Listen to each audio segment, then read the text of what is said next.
Welcome to the Tech Egg. Don't get scrambled. Enjoy the video.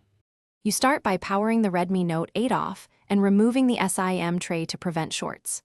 Once done, place the phone on an ESD mat and work under steady light. Use a heat gun or hairdryer for 30-45 seconds to soften rear glass adhesive, then use a plastic pick to separate the panel, slow, steady pressure. Make sure to unscrew visible T5/T6 screws and lift the midframe carefully. You'll expose the volume button assembly and ribbon cable without stressing connectors. With the midframe off and battery disconnected, locate the volume button flex and test for physical damage. You'll remove screws and shield to access the flex.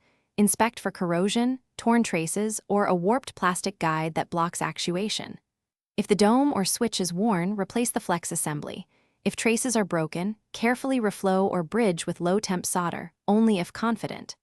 Once fixed, reseat the ribbon into its ZIF connector and lock the latch. Then reconnect the battery for a quick functional test. After verifying the volume buttons respond, power off and prepare to reassemble.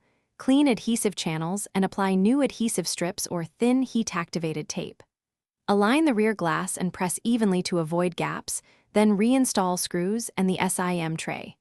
If the button still fails, perform a soft reset and check for software issues or accessibility shortcuts that remap controls.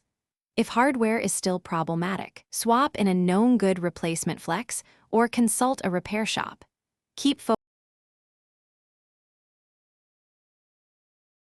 Thanks for watching. Consider subscribing if I helped unscramble your problems.